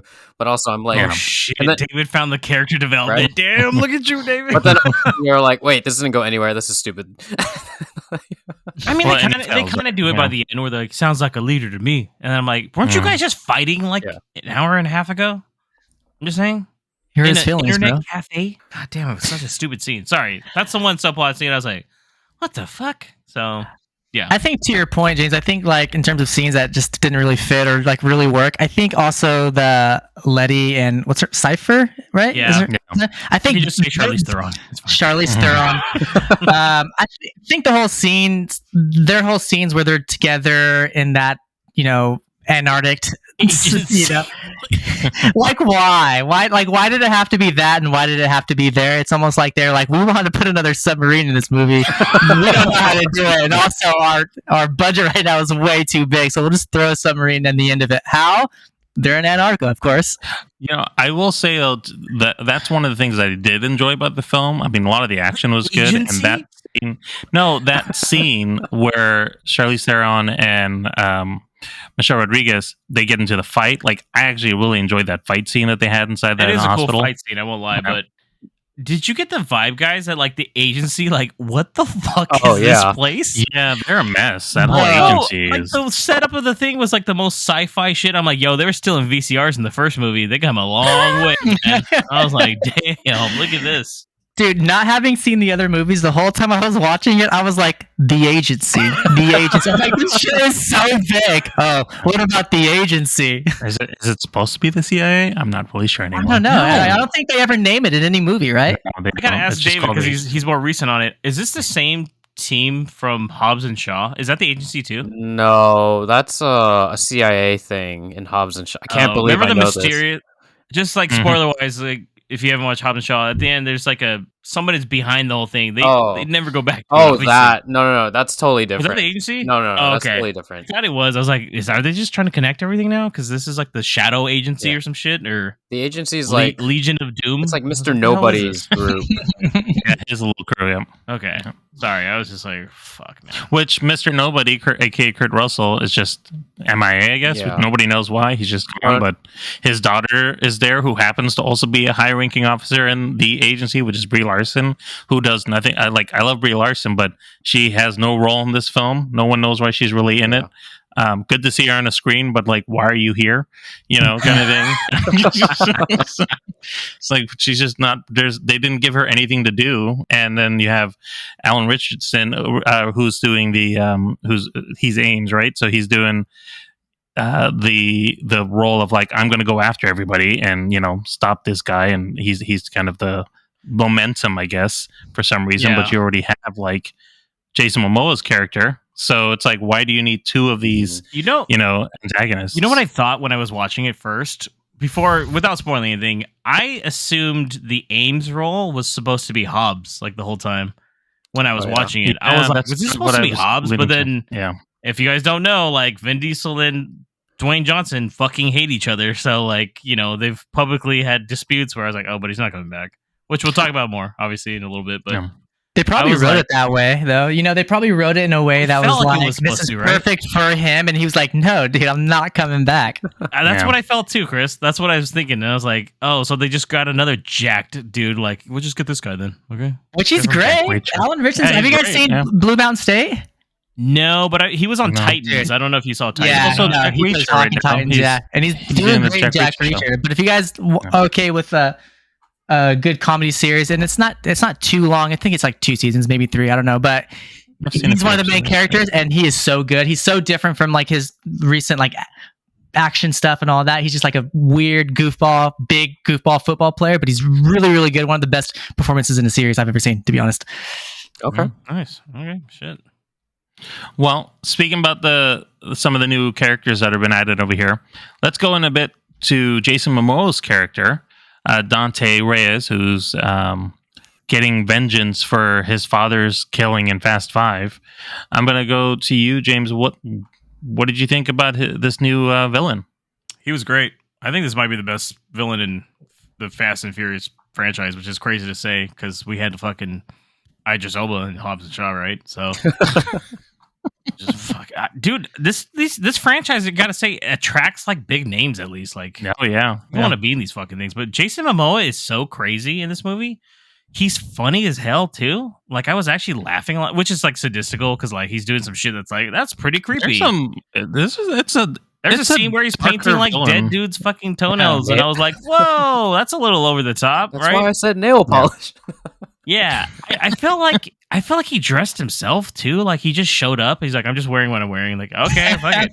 Yeah, I don't know if you I guys feel like he's listen to like- like the Daily Planet or anything, or the Weekly Planet, but they're talking like he looks like a mystical genie at times. Like, I read that he like a lot of his wardrobe and his cars are purple because his mom hates the color and he wanted to mess with her. really? Yeah. Okay, Oh, I can that's see hilarious. that. I know he said this was like a more of a less manly role, but like I don't know. He was like killing it, man. He does stuff in here where once again, very convenient. Like, oh, I knew you would do this, so I did this, and it's like a lot of Yeah. that, but it worked for me. Like every scene he was in, I actually liked it a lot. Like he was a scene stealer the whole time. I So agree. I agree. So yeah, I think personally, I think Jason Momoa's character is what worked the most for me. I think he was just so like softly diabolical. Like the humor is good there, the flamboyancy is there. He's like this weird mix between like sexual gypsy, the Joker. I don't know what it is, but I was vibing on it. I think you're right. I think every scene that he was in, he's a scene stealer for sure. And I found myself just kind of like looking forward to every time he was going to show back up. So it was a nice change from like all the previous movies with like the brooding villains, like especially John Cena. Like John Cena had such a change in this movie, but then so Jason Momoa in this was such a nice change. dude, John Cena is a completely different character in this fucking He's movie. completely different. Yeah. He's kind of playing like some other characters that he does in other films, like his old John Cena self and like all the other stuff that he does compared to the last film where he was like a straight up villain. It's like they took his character from Peacemaker and they're like, let's do that instead. They're like, hey, we kind of like your goofy self. You want to do that again one more time? A little less hair gel, a little more, shorts and shit. Mhm.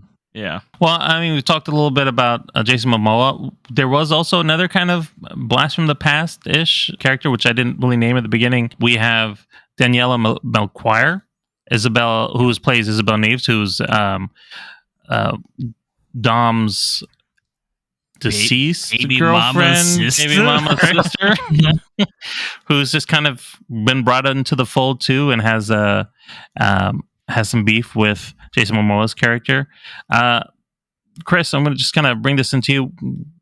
What did you think about Isabel? You don't really have any history with, Fast 5, and Fast 6, so I don't know if it really matters. But like, what did she bring anything to you? Was this a nice kind of change of another new character in here? Did you like her dynamic with Toretto since he has nobody else to play off of? Not really. I really like her. I like her as an actress. I loved her in Suicide Squad. I thought she was a great standout in that. But as far as this movie goes, it wasn't I feel like her character was a bit unnecessary. I feel like you could have removed her character all the way completely and you probably would have had a better film for it.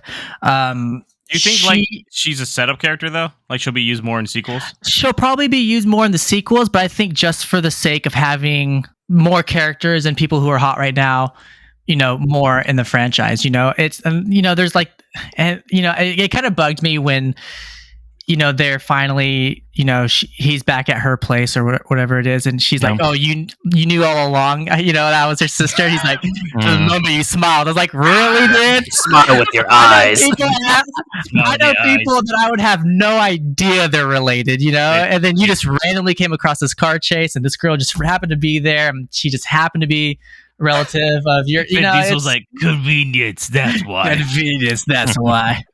It's all about convenient family. But I love her as an actress. I just think that her role in this is just kind of a little unnecessary. I think you could have fulfilled that same role with virtually probably a lot of characters that showed up or didn't show up at some point throughout the series, and I'm sure that there's some characters that they're saving that probably for the next film or the next, 2 films if they do what they say they're planning on doing. But if she doesn't show back up, I think she was I don't think she was really necessary to the story to be honest. Yeah.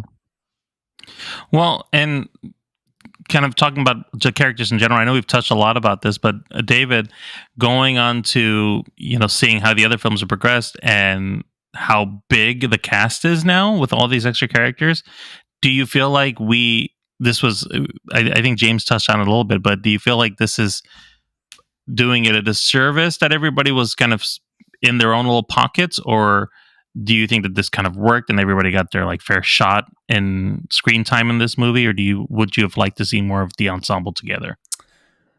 I would have liked to see the ensemble more together. It's just, the movie's already long, but you're spending so much time on all these separate plots that aren't that useful in the end. I mean, maybe this movie will be better when you can watch it like back to back with the future films, but standalone, it's like, yeah, what is Roman's team doing? It's like, why are they resolving like this way? I don't know. It's just like, man, can we just move this along and focus on like what the main story, like Jason Momoa is, what's going on with him? Like, why do I need to see this Antarctica stuff? Yeah, I mean, I think you've said it pretty well. That it would have been nice to see them all come together. I know there's a reason that they're being separated is because Jason Momoa is trying to target them all specifically, but with the length of the film, it would have been nice to have them all together for just a little bit at least. Other than the barbecue, you're like, it's so weird that you would have like his character so predominantly like targeting every individual person down to his son, but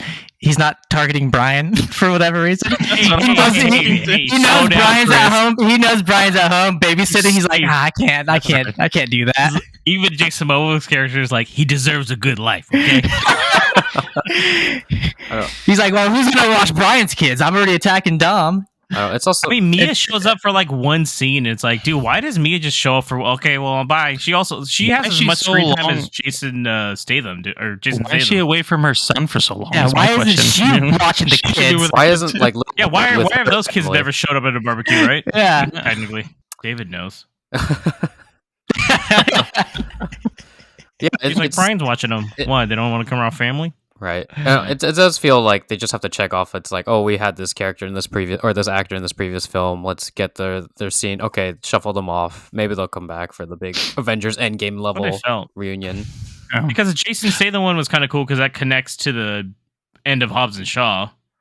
Which, I guess was like a time jump, really. Because I was like, was he in Fast 9, Jason Statham, or no? I don't remember. Sorry, David. Chris, spoiler. I don't want to spoil it for you, Chris. But yeah, it's an after credit scene with Statham. Damn it. I'm sorry. Okay. But yeah, so like the intro, like the beginning of that scene is a like direct follow up from the after credit scene in Fast 9. From Hobbs and Shaw, though, right? No, F9. Oh shit, you are right. It's F9 because he's knocking on the door, right? Yeah. See, I can't wait to see that because I was like, how does Han know he's specifically at that one location? You don't know that, and there's only a punching bag in that room. Yeah, no, that because you've seen that room in a previous film, and then you don't actually know why Han and Jason Statham's character don't like each other. Then, do you? I don't know why anybody's doing anything. I know in the playback video they kind of tell you how like they play back and he's the one who blew his Han. It turns out it was a setup fake out by Mr. Nobody. I gathered that, but I got to bring up one more character too, Miss Little Nobody, Scott Eastwood. He's a terrible actor. Real quick, it was insane. I didn't think he was going to be in this movie at all. Did he die? No. No, he said this. We don't have a mission in Rome, and then he just disappeared. Oh, then he's in Rome, and then they're like, "Get out of the car!" Remember, she's knocking on the window, and he jumps. And then after that, we never see him again. And they're like, "He's out of commission." I'm like, "Did he die?" No, yeah, they just, I guess they just think he's like out of commission. Yeah, so he's like, injured. What does that mean? Is he dead? No, he'll be back for the sequel. Don't worry. Ames probably took him.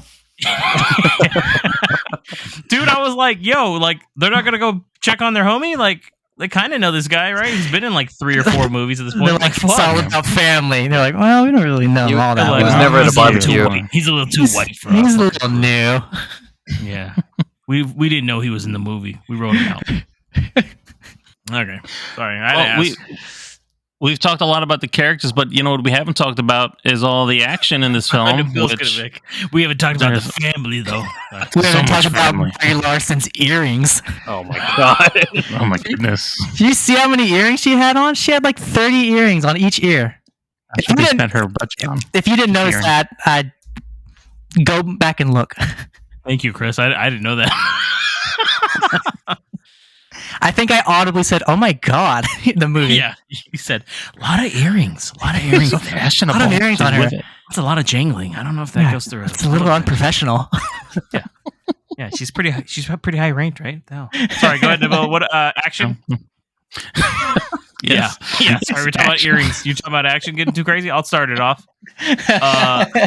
Did you guys believe that Ludacris knew what a neutron bomb was? Like the way he fucking said it. Did you just take a physics class suddenly? Like, what's going on here? He's like, that's a class A neutron bomb. I don't think.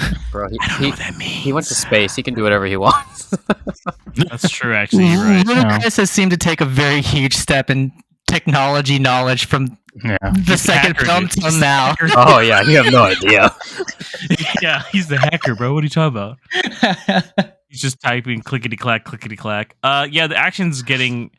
There are scenes in here where once again, every last film, like I've already been like, you just got to shut your brain off, Nabil. Like, you know, I mean, there's a bomb going through Rome. And like Dom is the only guy that can stop the goddamn thing by knocking it like a pinball machine. It was like it was physics wild. Involved to be able to hit physics. What are you talking about? This crane at the right time to get at the knockoff. Like in the split second reaction he had to be able to make that call. I was just like, man, Dom's really figured out life in the sense. I mean, like he knows what he's doing. He rockets off the side of a bridge to get onto a fucking.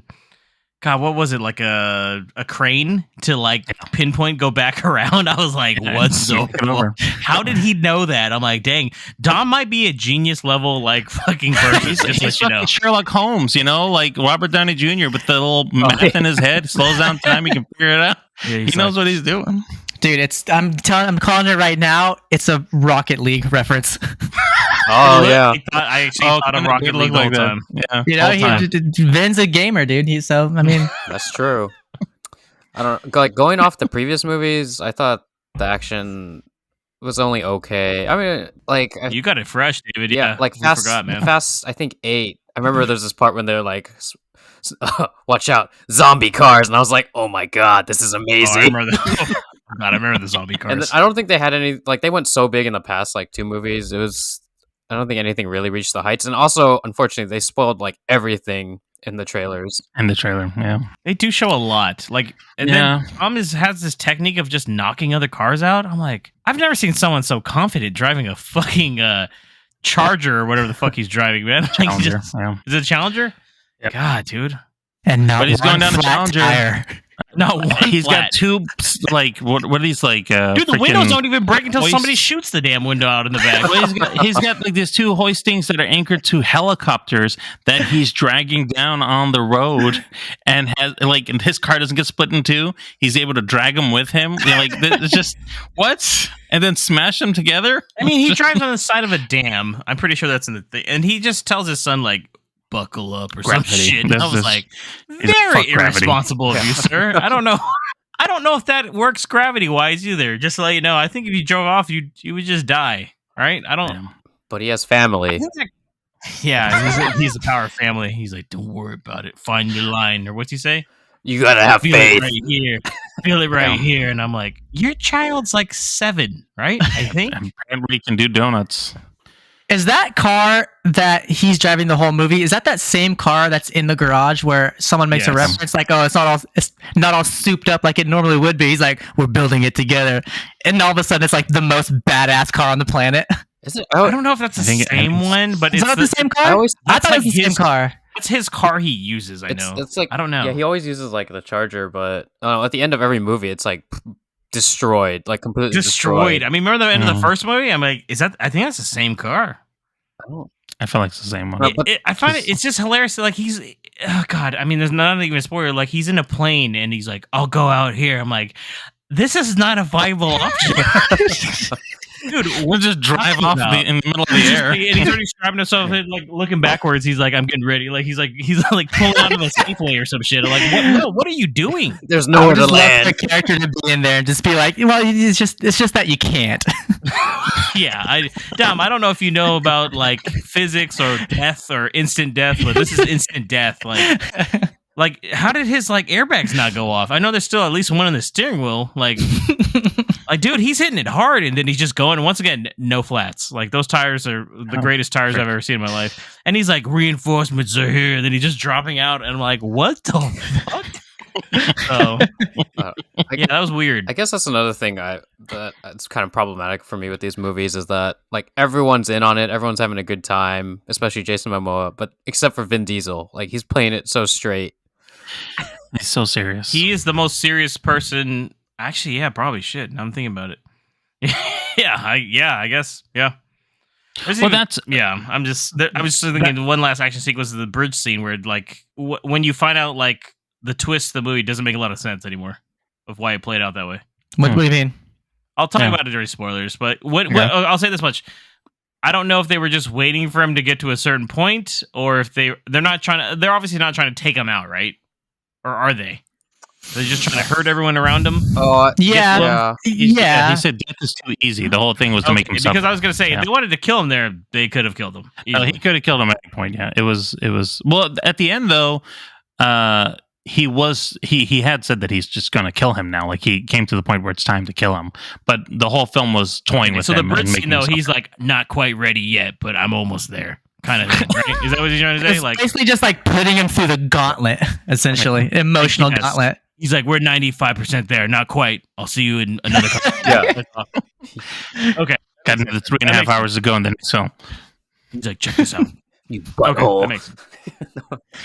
That was the best scene where he throws his tooth at him. You butthole. Yeah. I loved it. I don't know if it's the best scene. I might harp too much on that, but it's where he says boom and the fucking Rome just blows up, bro. I was like, yo, does everyone have cancer here now? Like, what the fuck, dude? It was a nuclear weapon. It was probably nuclear, right? No, but Dom just drove off, bro. His car went up a little bit, and then he went back down and said, no, I'm fine. And he drove off. I was like, everyone else just died. I also love how he's like number one on the most wanted list, and he's just standing out in the open in Rome. Yeah. Or he's like in that bar just having a drink. Yeah. Everyone's like, he's hella wanted, but it's cool. It doesn't matter if you die anymore, though, because they got these life-saving robots that just stitch you right back up from put the you back Star Wars together. ones. Yeah, that was cool. Once again, they used to steal VCRs. They did. And they got claw sci-fi fighting. I will say, in regards to some of the action scenes, one of the things that I did like was that there was a brief moment of a street race. So it was a callback to the original films. Yeah. Mm-hmm. But they got quickly derailed because it ended up being staged, basically, I guess. Staged. A facade. Yeah. But I did miss that. I missed seeing some of the street because they've really gotten away from the car aspect of it. It's now just car is literally a vehicle to get them to somewhere, pun intended. We're using it to drive us forward. Car's a war machine. What are you talking about? Yeah. Car that's what you're looking for. This is the wrong movie for you. Yeah. You have to see Gran Turismo when it comes out. Yes. I think that's the only real racing film left. I think my favorite action scene might have been actually, like, I don't know, I was like talking crap about the whole subplot, but the Charlize Theron against Michelle Rodriguez fight, I don't know. Yeah. I had a good time with that, especially just because it was so ridiculous, like the way that Charlize Theron escapes. Sorry if it's a spoiler, but she just pulls the cord out and then like taps something little on the monitor right next to her. And she's like, "Oh, I just hacked into the air filter system," and she can hack. Yeah, that bugged me too. And she's like not looking. She's like on her side. She's like, doot, doot, doot. I'm like, really? That's all? And then I will say tech security. And then her scene where she escapes those people that are the kill squad, kind of, I guess, was pretty cool too. That was cool, like, yeah. Yeah, I was like, oh, that's pretty cool. Like, well, the convenience can be justified by the fact, and I only read this earlier, is that I guess there was no director on set. I heard about this. Yeah. Oh, really? Oh, I did not hear about that. Their fight sequence was just them doing like what looks cool or some shit. And truthfully, I was like, maybe you should get them to do the choreography for everything going forward. It looked pretty good. So I'm just saying. As much as I didn't care for like the scene and how it fit, that scene was like, I did like the choreography in that scene. It was really good. Okay, well, we've talked a lot about everything in this film, I think, and how it's compared to the other ones. So we're going to jump in a little bit to the spoiler section just to talk about some of the mid-credit scenes and a couple of the reveals. Before we do, though, I'm just going to ask for the rating for everybody from the films. How many stars? 1 to 5. I'm going to start with you, James. How many stars would you have given this film? I'm going to give this one a 3 out of 5. I thought it was better than expected. It's a movie I probably would actually rewatch. And I mean, if you're looking for a movie where a lot of explosions, a lot of one-liners, cheesy one-liners, and action, go for it. Oh, all right. David, how many stars would you give this? I would also give it a 3 out of 5. Thought F9 was not as good. This one was kind of a return to form. Okay. Chris. I'm gonna give it a 3. You know, it's a good movie. It's not spectacular. I'd watch it again, but I probably wouldn't go out of my way to watch it again. I think the only thing pulling it down is just, like I mentioned before, the convenience of everything and how everything has to play out. But I'd say a 3. I'm going to break from the family here, and I'm actually giving it a 2.5 stars out of 5. And honestly, You're not invited to the barbecue. Jason Momoa was the redeeming character here. It really kind of helped the film make it more enjoyable. But if he wasn't in this film, it would have been a 2, if not less. So, yeah. Okay, well, that's our thoughts on the film. We are going to jump into spoilers in a section in a second here, but if you do want to hold out and have managed to not hear any of this spoiled for you online somehow, skip forward. We'll talk about what we're going to be listening to next. Otherwise, stick around for just a moment. Let your man go, huh? Drop it, I don't want to talk about it. Drop it, hell. I want to hear about this, homie. I said forget about it, cuz. Okay, so let us first talk about Ames. Ames turns out to be kind of, I guess, a bad guy. He's in cahoots with Dante. I have to ask you this, James, because, I never noticed things. Did you kind of figure this out from the beginning? What was that Ames's alternative motive was that he was with the bad guy the whole time? I kind of forgot, actually. I noticed he was there in the beginning in that flashback sequence, like he's sitting down. I knew that was him, the actor, because I was like, there's no other big, bulky white dudes in this movie other than that guy, right?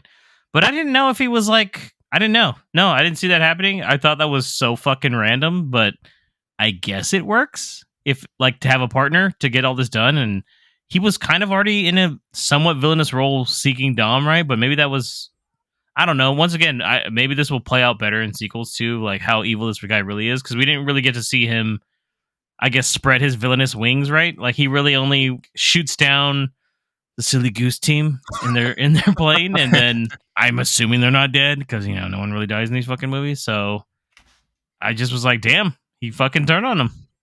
Yeah. So it's a sad thing, I guess. Dave, what were your thoughts on it? I wonder if it's kind of like being meta and like winking at the audience, because like Jason Momoa's character even says, "What, you thought he was going to join your family?" And I thought that was a funny line, actually. And like the second and also isn't he the guy that says like, I don't like barbecues? Oh, yeah, or was yeah, that yeah. Jason Momoa? Was that him? He said it. But yeah, it's there you go. like he turns, like he just immediately joins Dom, and you're like, this is kind of ridiculous. But if you've seen all the previous movies, not too far off from what's happened before. Like, yeah, true. F9, the heel turn of the villain, also happens just as fast. I'm your friend now. Let's go. He might be the friend in the next film. He's like, you know what? I appreciate your family. I do like barbecues. Yeah, I was lying. I love BBQ. It's another twist here. David, I want to get your perspective on this. Since we talked a lot about the submarine in Antarctica, what did you think about the surprise return of Giselle coming back to somehow to life? I feel bad because the first thing I thought was, wow, I guess the DC role has dried up. Damn, fucking David's like, it's okay. One for the jugular. I mean, bro. I think I audibly was like, what the heck? But I mean, it's cool. Nobody stays dead in these movies. How is she not dead though? I mean, you didn't see a body, right? So if you don't see a body, there's still always a chance. She felt it was the longest, like that's the airplane one she dies in, right? The longest runway in the world. The longest runway in the world, and she just fell. And I was like, damn, if she's been alive the whole time, or she didn't call Han once. Yeah, I like that. Safe, man. It implies they didn't check on her body. Right, she's dead. She's dead. Closed casket funeral and everything too. They're like, there's nothing in there. But now she's back here waving at him from a fucking sub. Looks like no scars, no bruises, nothing. Maybe she was damage. Well, we know that the agency has those creature things that could fix everything. So maybe she just got patched up. Yeah. Maybe she's like Gamora. She's like the Gamora now. I don't have memory of like before. What are you talking about? I'm not the Giselle, Different timeline. They go sci-fi with it. They did show a DeLorean, right? Yeah, they did. Actually pretty cool. I'm not gonna lie. And Chris, to ask you about, since this is kind of your first experience with him, what did you think about Jacob, John Cena's character, presumably dying by blowing himself his up? rocket car? Yeah, with his rocket car. his cannon Mario Do you like Kart. his self-sacrifice? Do you think he's actually dead? Like, Yeah, I think he's I think he's actually dead. Who knows though? I liked his character. I thought it was a good little departure. I think obviously they added Jason Momoa's character and made it a lot more comical than I think probably a lot of other villains and characters have been in the franchise. And I think this is just their way of doubling down. I think they probably have seen John Cena's work and the stuff that he's been doing recently and thought he's got really good comedic and action chops and he's a great character to add in or to change his character up a little bit. No, I don't think he's coming back. I thought his death was a little bit like unnecessary because it seems like he takes out Like 4 cars. takes out 4 cars and like they're not even like the cars that are directly behind Tom. all right. You know what I mean? It's like taking out the guys in the back of the line, you know, like that's cool. But you know, I liked his character. I would like to have seen more of his character. I kind of wish his character didn't die because I would like to have watched him a little bit more in whatever kind of moves forward. It would have been nice if, you know, like we were talking about, Toretto has nobody to play off of. He's so serious. He has his brother now. Teamed with him. Yeah, like why aren't you guys together, spending time and like bonding and, you know, creating that kind of rift that they had within him and Brian, his kind of unofficial brother. So now you have one guy. Relax. Brian deserves to have a happy life. Okay, He's out. Well, I think they probably did it on purpose, though. I think like it's building on like the fact that core Dom and Brian relationship, and I think they think that people are such fans of the franchise that if they do another Dom and Buddy situation, it's kind of like maybe that's true actually. Yeah. You know, and they don't want to disrespect that. That's what I would assume for it. So or what? They're like, reasoning. Dom's like a lone wolf Dom, now. He doesn't. He can never have another friend. Yeah, he's not allowed to have the only one who can friends. break through. Everybody that Brie Larson's character got a little too close. That's why she got shot. Right? Like okay. Yeah. Oh, with the tiny She shoulder got a little wound. Too close. I know. I She's know, like, right? I don't feel good, and I'm like, I think you're fine. I need a hospital. I'm like, just get in the car, you'll be fine. What's Dom say? He didn't get rid of my car. Oh yeah, you didn't take away my car. It's like, what? Was it Jacob said something like, "Thanks for letting me see the light" or some shit? And I was Yeah. like, Oh "What my the God. fuck is going on?" Yeah. It's- Thanks for letting me see the light, and then he just rockets away in his cannon car, and I was like, "What the fuck is this?" So the best possible version of that scene would have been like, "Thanks for letting me see the light." And he flips upside down and it just slows down and goes, "It's been a long day." They bring. Can't you They use this do song have a here little. too? They have a little chime of it there, Oh, in the where beginning. he's like Yeah. the Brian Yeah. photo. He's like my old buddy. My current buddy. So I was like, oh shit. So I don't think he's really dead. I don't know. He could be dead. I think that raises the stakes. Obviously, like that would actually add to like, okay, someone actually. I think they're bringing him back. Yeah. I wouldn't Again, be you don't shocked see his body. if the beginning of the next So. movie is him, like, because I mean, we're in spoilers. Like, you know how Dom and Little B are kind of in a pretty dire situation there. I wouldn't be shocked if it's Jacob that rolls up to get him in his car Saves and the day. drives off Just- like blown off clothes and shit. Something Has a comical. vine out of nowhere, like, or Spider-Man just swings in and just saves him real quick and just Got you guys. Get us in. Didn't think I'd stay dead, did you? I'm like, you exploded, man. I mean, what the fuck? Oh, What kind of insurance do we He have? just shows up all mangly. I got you, bro. His hand's gone. He's just like bleeding out. He's like, don't worry, I can just hold him right here. Dom's just like, oh my god. Dude, are you good? He's like, give me a cigarette. We're good now. and also he let little bees just kill guys, man. oh yeah, straight Yeah, up Lil B murked is some murdered people. now. Little bee has a Murder. body count. He's a- He's like, fire. And then I was like, those are 2 grown men in that. Never mind, they're dead. And then they high Like, holy five. shit, dude. He's like, nice shot. And I was like, those guys had families. So. Well, technically, yeah, those soldiers like that turned on Cypher, they all had families too, and they all got murdered. They're like, yo, if we don't do it, this guy's gonna kill our family. And I was like, No, well, he still what if I killed was them to all. tell you a 7-year-old's gonna kill you in a later scene? Okay, they were killed by another family. Yeah, by another family, that's right? right. Go I ahead. was just wondering, like, going back to, I guess, how we think the next movie will start. I wonder, because I think Vin Diesel has, like, posted on Instagram that they have plans on how they might bring back Paul Walker's character. I've heard of this. So I wonder if I actually think. Do you guys think Look they're at that. doing a trilogy because they're waiting to maybe perfect that technology? They're gonna Rogue One it. Maybe. They're gonna bring back Leia, even though Wouldn't that be insane she's though? alive. Wouldn't that be weird? How do you guys? What would you get? I'd be a little off about that. I just not wish gonna they lie. would, like, recast him or, like, use one of the brothers or something. This is what I think. I think that it was originally going to be Fast 10, Fast 11. And now that The Rock has agreed to come back, I think maybe they might do like a Hobbs and Shaw sequel. Maybe. I don't know. Something like that. I don't know. I'm just trying to think of a scenario where Oh, we didn't even bring it up. So yeah, Hobbs is back, by the way. Yeah. Right. So that's the last big reveal. Is the mid-credit scene where Hobbs shows up. Did you guys get this ruined for you? Yeah. no. I did. Yeah. You did, David? You did too, Nabil? hmm I did not, by the way. I know. That's why I didn't say anything to you when you said, "Well," I was like, At all. "Yeah, good for you." I was I'm so glad you didn't get fucking spoiled. happy. I was like a schoolgirl in the fucking theater, dude. I was telling Janelle, I was like, who the fuck is this guy? And then you see the guy, he's walking up, I was like, there's no way. Because I was like, it can't be The Rock. He fucking hates Vin Diesel, right? But then when he says, you're the one that pulled the trigger, I was like, oh my fucking God, it's The Rock. I was like, oh my. Because I even told her halfway in the movie, I was like, technically, Vin Diesel didn't kill his dad. It's like, it was The Rock, but they can't bring his ass back. So I was like, I don't know how the fuck they're going to do this. Yeah. Because he just he executes him, right? I think. Yeah, straight up executes him. Just 2 shots in the head. chest. Like I was like, damn, no justice for this guy. And then when it happened, dude, I literally yelled out loud. I was like, oh my God. Holy fuck, he's back. Yeah, I wonder, Chris, your idea of them doing Hobbs and Shaw in between the final one, I guess that would make sense. That way he doesn't have to be working with Vin Diesel. That actually would make sense.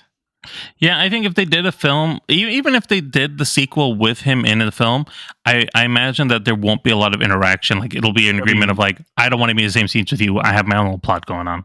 Yeah, I think also with Shaw having kind of left so quickly to kind of handle what he's going to handle.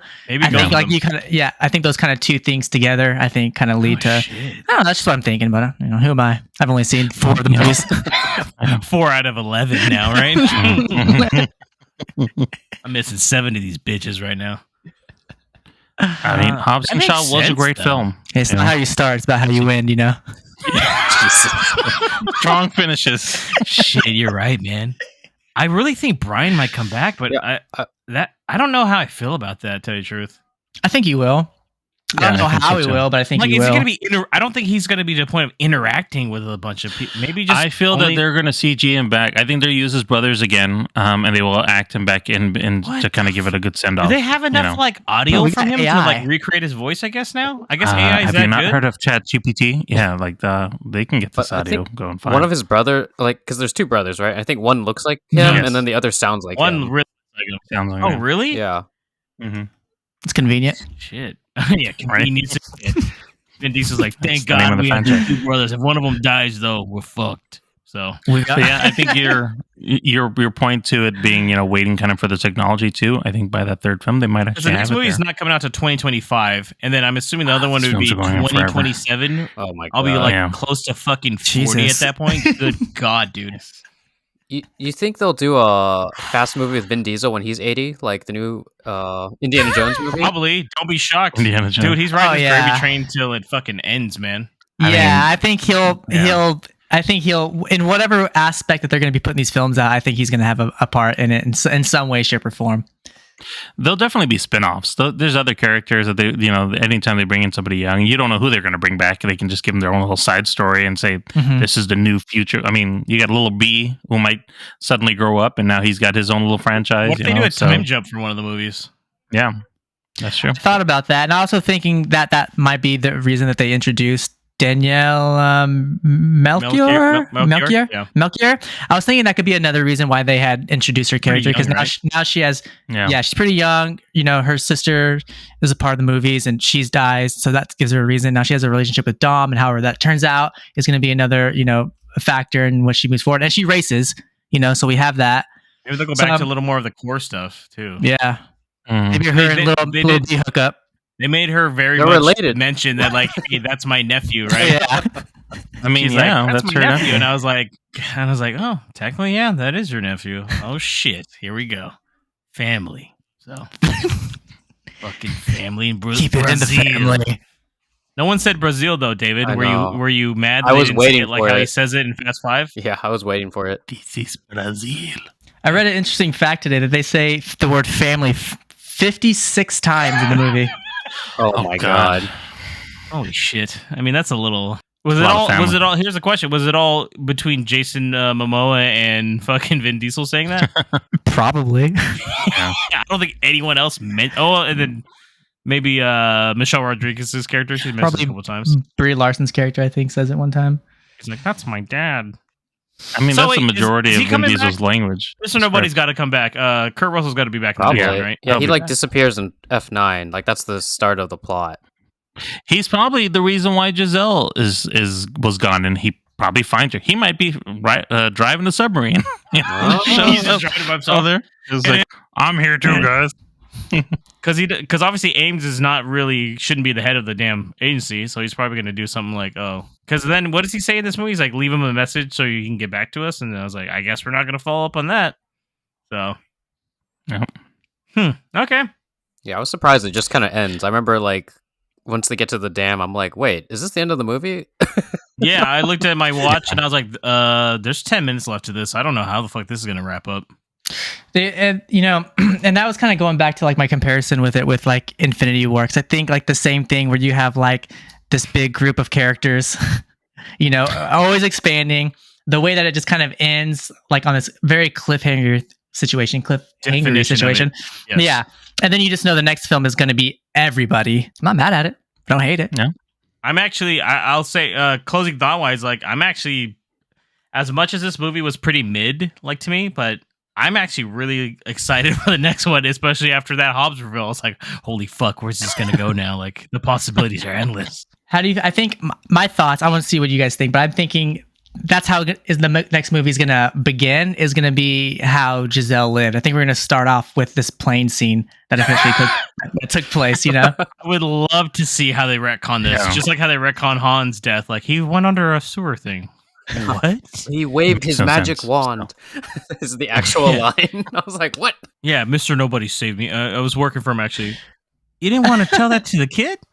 Like, it's pretty devastated that you died, man. Like, goddamn, dude.